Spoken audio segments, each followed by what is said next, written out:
Yoweri Museveni, who's been in office for more than 30 years.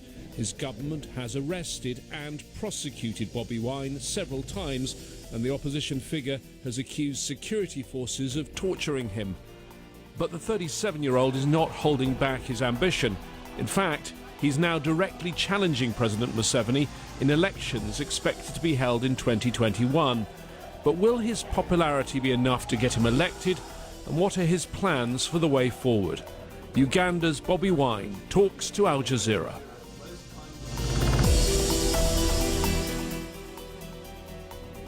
Bobi Wine, leading opposition politician from Uganda, thank you for talking to Al Jazeera.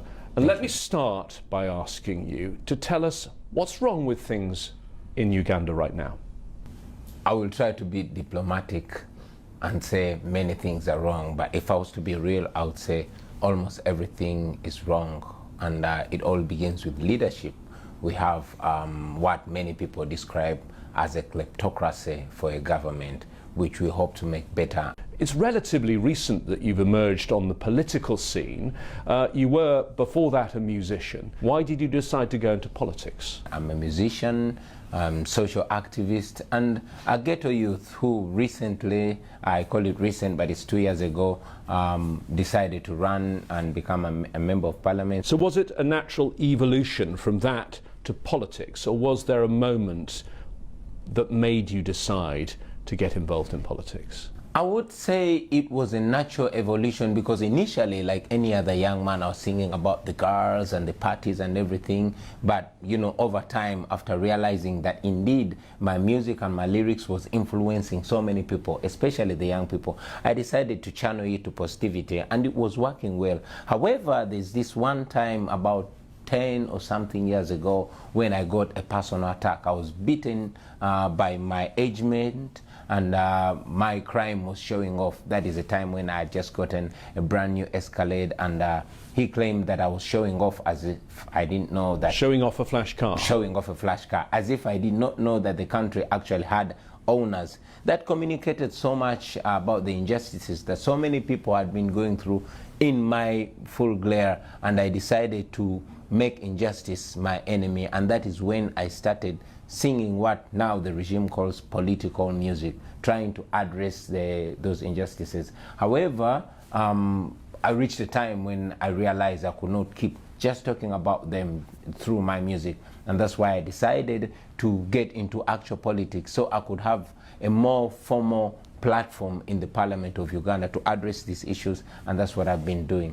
And you've been an MP for 2 years now. Yeah, I've been an MP. But the government's targeting of you has continued since you've been an MP. Not only is your music banned, your concerts banned, but you have faced attack. Tell me about the incident when your driver was killed. Well, I said it the day I went to Parliament, that since the Parliament refused to come to the ghetto will come to the Parliament. I wanted to articulate those issues that the regime, the government, and those people that rule over us had ignored for a very long time. Of course, when I got into Parliament, it brought a lot of attention of the common people. They picked interest in the politics, and indeed they started pushing me and suggesting that I run for president. Now, this infuriated the president that we have, who has for a long time been regarded as all-powerful, and I started getting attacks, and the most ferocious attack was the assassination attempt on my life in Arua, which took the life of my driver instead of mine. And you were arrested after that? Yeah. What happened to you when you were in custody? You were tortured, yes? Well, I was tortured, I was beaten and humiliated. You know, the regime planted 2 machine guns on me, and the spokesperson of the National Police in Uganda actually came out and said those guns were found in my room, only to withdraw the charges just a week later. That was in 2018. Yeah. This year, again, the attacks on you have continued.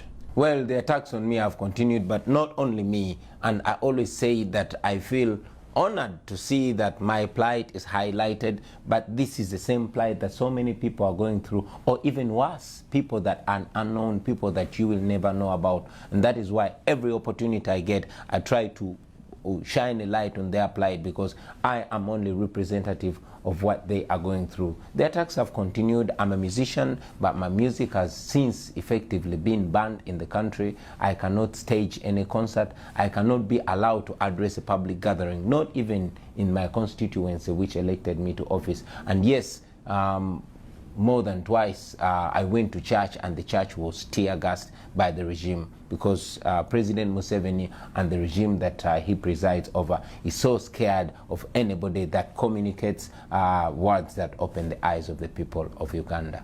Let's talk about President Museveni. You were, I believe, 4 years old when he came to power. Yeah. You probably, well, I'm sure, don't remember Uganda without Museveni, and that's a large part of the Ugandan population. Yeah, I'm 37, but I've never realistically experienced a Uganda with another president, and it is more than 80% of Ugandans that are in the same situation, you know, and that really gets us disturbed.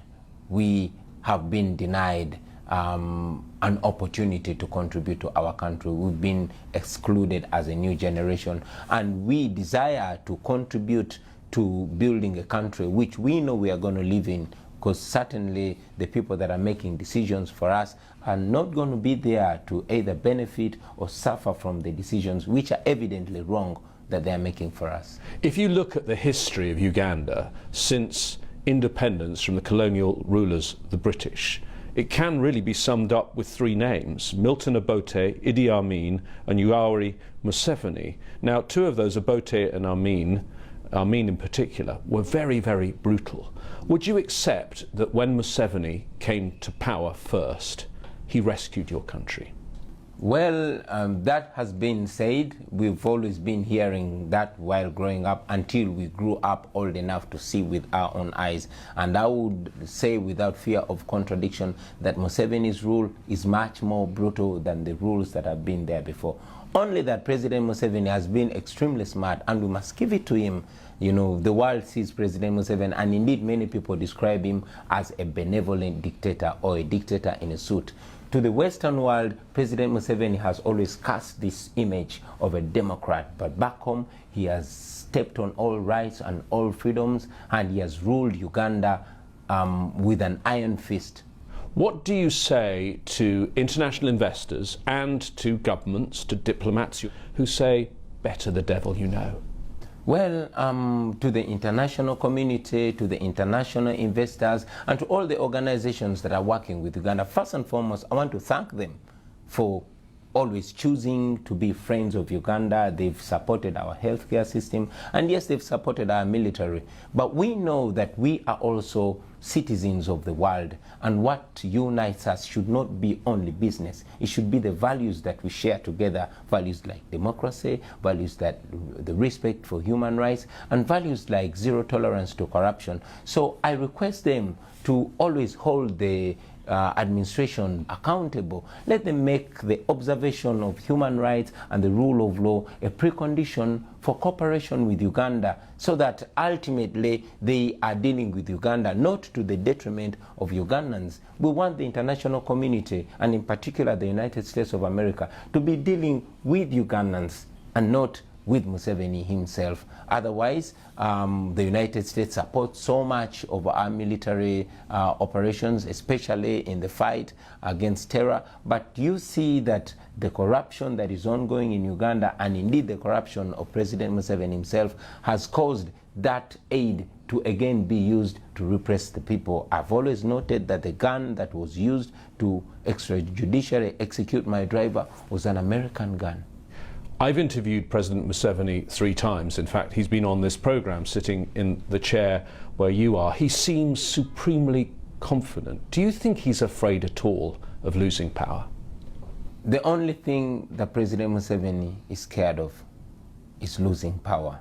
And that is why today in Uganda, the major preoccupation of the government is the grip on power. It explains why President Museveni moves with stashes of money, just bribing anybody. It explains why our police force is reduced to now playing politics other than keeping law and order. It explains why the military, high-ranking military officials are coming out to denounce the people the People Power movement. The Minister of Constitutional Affairs is a soldier, and he came out and said, we shall fight people power using the military and air force. I mean, we are only young people that are not armed. We are only using words to assert what we want. And we're not even inciting violence. All we are saying is that we want to be regarded as human beings in our own home.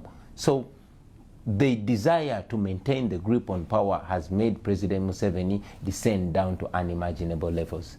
The Constitution has been changed twice. It used to say that you're only allowed to be president for 2 terms. He's now done 5 terms. It used to say that you're only allowed to be president if you're younger than 75. He'll be 76 next time there is an election. What do you think is the president's plan? Do you think he plans to rule until he dies, or do you think he plans to hand over power to his son or maybe his wife? Well, I wouldn't want to say I think. I would want to say I know that President Museveni plans to rule for life, and maybe after he dies in office, probably he wants his son or his wife to take after him, which is wrong, which is unacceptable, which we are going to fight until the end, because Uganda is not a monarch. Uganda is a democracy, and all Ugandans should be included in the governance of Uganda. But most importantly, it should be the people of Uganda to make the decision. You talked about our constitution.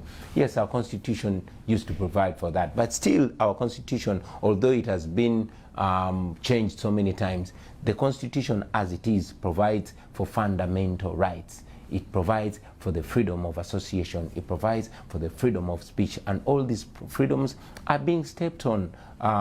Recently, it was on international TV when Dr. Kizza Besigye was brutalized. He's a political opponent, and myself, I'm a political opponent to President Museveni, but I cannot be allowed to address any crowd anywhere. I cannot even be allowed to access radio or TV stations, especially in the countryside.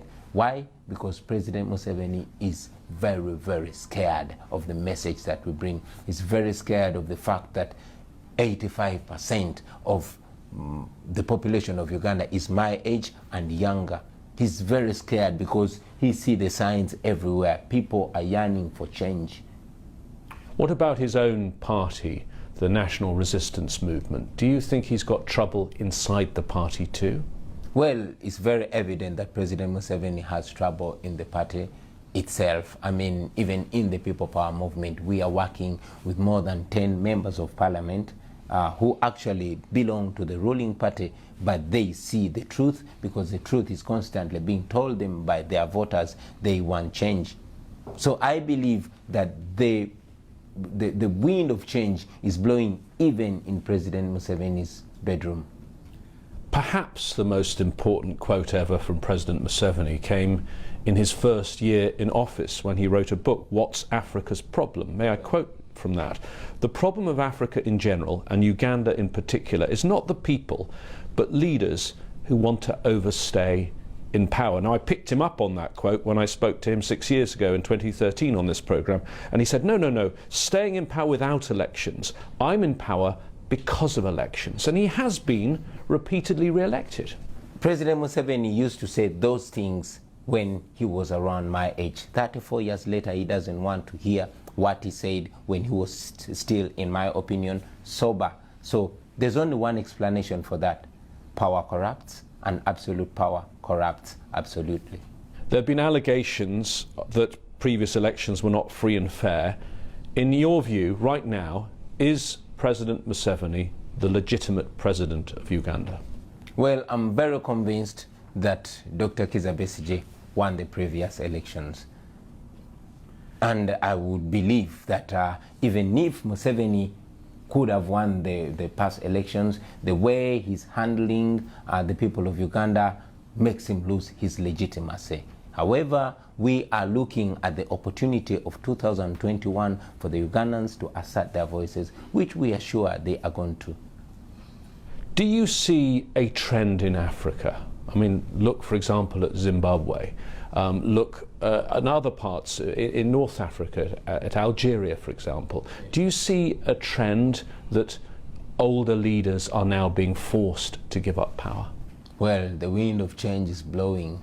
It's only those that have decided to cover their ears and eyes that don't see it. But the wind of change is blowing. Those of us who were young are now grown. We were babies, now we are parents. We are demanding the right to shape the future for ourselves and our children, and we will stop at nothing. This is not only happening in Uganda, it is happening all over Africa. You've seen what happened in Burkina Faso in the past, in Algeria, now what happened recently in Sudan.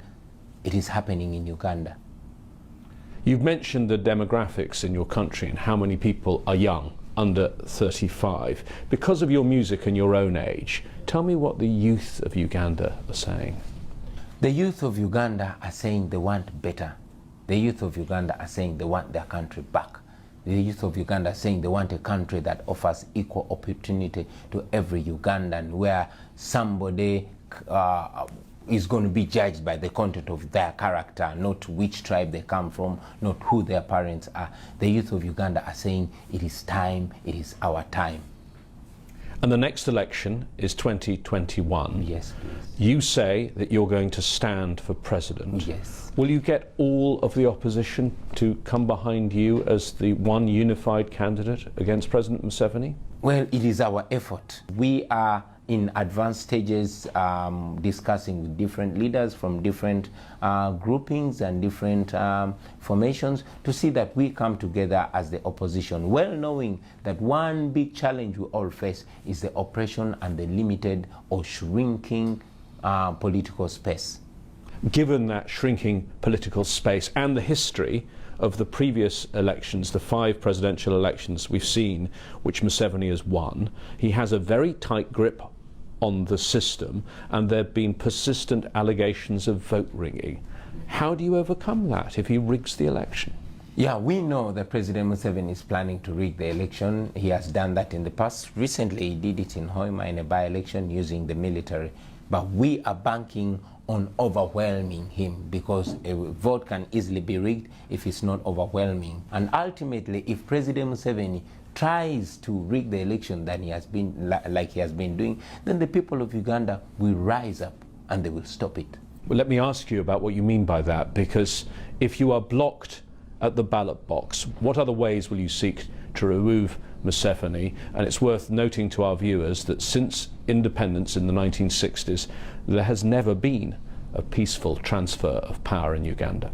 The law as it is today permits me to vie for presidency, and if President Museveni tries to stop me from vying for the presidency, that would be another bridge that we shall cross when we get there. But what you said a moment ago, that the people could rise up. Are you saying there could be an armed revolution against Museveni if your efforts at the ballot box are blocked? I did not say people could rise up. I said people will rise up, because that is evident everywhere. They are tired of this oppression and they will not take it any longer. I do not believe in violence. So we are using and shall continue to use all legitimate and legal ways of defending our voice. I was speaking to one international diplomat who's actually met you, who says Bobi Wine, he's a performer, he's very charismatic, but what does he know about running a country? What are going to be your policies if you get rid of President Museveni? We are looking at breaking a dictatorship and having Uganda under civilian rule, which has never happened before. We want the voice of the people to surpass the voice of the guns. We want to return the rule of law and dignity to the Ugandans and utmost respect for human rights. We want to revive our education system. I mean, it is sad that the wife of the president, whose education is actually questionable, is the Minister of Education, and it is so sad, the recent happenings in Makerere University and what she said, but that explains the regime and the family and the couple that's ruling over us. We want to revive our healthcare system. It is sick itself. It explains why our government officials, our leaders actually never go to our hospitals. Even when they have to give birth, they fly to developed countries for treatment, while the Ugandans are left to suffer and die. That explains why we lose more than 19 women every day, not every week, not every month, but every day giving birth. More than 300 children die in Uganda, and all these other challenges that people go through. If we had a functioning healthcare system, it would be working. Uganda is enormously gifted with amazing fertile soils. However, the land has been conspicuously owned by one family or one clan or one grouping. We want to put an end to that. We want the natural resources of the country to be actually a property and a benefit of the people of Uganda. We are greatly endowed with natural resources, from minerals to oil. We want them to facilitate the people of Uganda and help develop us. And finally, we want to unite our country, because we live in a deeply divided country, divided along ethnicity, along class, along income, along political lining. We want to put an end to that, and that will need us to have a truth and reconciliation program that can bring our people together, so we can have a foundation that will take us together forward as a country. And most importantly, I know that many of our very resourceful, knowledgeable, educated and intelligent people have been forced to leave Uganda because the nation does not offer what they deserve. These are first world brains stuck in a third world country. We want to repatriate them back home to help build our country. I must note that after the unfortunate events in Rwanda of 1994, it is mainly Ugandans that went to Rwanda and assisted build the Republic of Rwanda. We want Ugandans living in America, living in Europe, living elsewhere, to feel comfortable and blessed to come back and rebuild their country. Currently, so much of the system was built by and is loyal to Museveni, particularly the security apparatus. What do you do about that, about, if you were in charge, about the police, the army, the courts? Where do you draw the line of who you remove from their jobs? I've been communicating to the men and women in uniform, telling them that this is a fight for them too. We're not fighting against them, we're fighting for them. They deserve dignity. These are men and women who spend sleepless nights trying to keep us safe. But again, looking at how they live, how their children survive, how they are enumerated, it is sad. So we want to better their lives so that our security is better. We want the police not to be playing politics, but to be doing their mandatory work, which is protecting people and their property. We want our soldiers to be dignified, to earn well and to live well. And would you continue keeping those soldiers playing a regional role? For example, Somalia. Uganda's had soldiers there for 12 years. Yes, you get paid a lot of money by the US government for having your soldiers as part of AMISOM, but should Uganda be fighting the US's wars? Uganda, in my opinion, is not fighting the US's wars. I believe that Africa is our home. I believe that we should be our brothers' keepers. So whenever there's a problem, Uganda, like all other nations, should be part of it. But again, just like we are trying to have stability and harmony in other countries, it should not be at the cost of Ugandans. So Ugandans should benefit from the stability as well. That should not come at the cost of Ugandans. My final question. How worried are you about the stakes in what you're doing here? Because in 2 years' time, yes, you could be the president of Uganda, but you could also be in jail. You could be in exile, or it could be worse. Yeah, I know that every day that I live it as if it's my last day. Every time I leave home, my little daughter hugs me and makes me promise 100 times that I will come back home. I always want to go back home. I have a little beautiful family. I have a young beautiful wife, and we always promised each other that we'll work so hard in our youthful days and retire early and enjoy our lives. I want to live peacefully like any other Ugandan. But this is very important because it is not life if one is not living free. So I know the stakes are high. I know the regime is bent at nothing to keep power, even eliminating people like myself. And I know, I've been told before, that there's a very big target on my life. I know that is there, but I also know that it is worth it to fight for freedom even at the point of death. I've said it before and I'll say it again, that we shall continue to fight legally and constitutionally for our freedom, and if need be, we shall die fighting for our freedom. Bobi Wine, thank you for talking to Al Jazeera. Thank you very much for having me.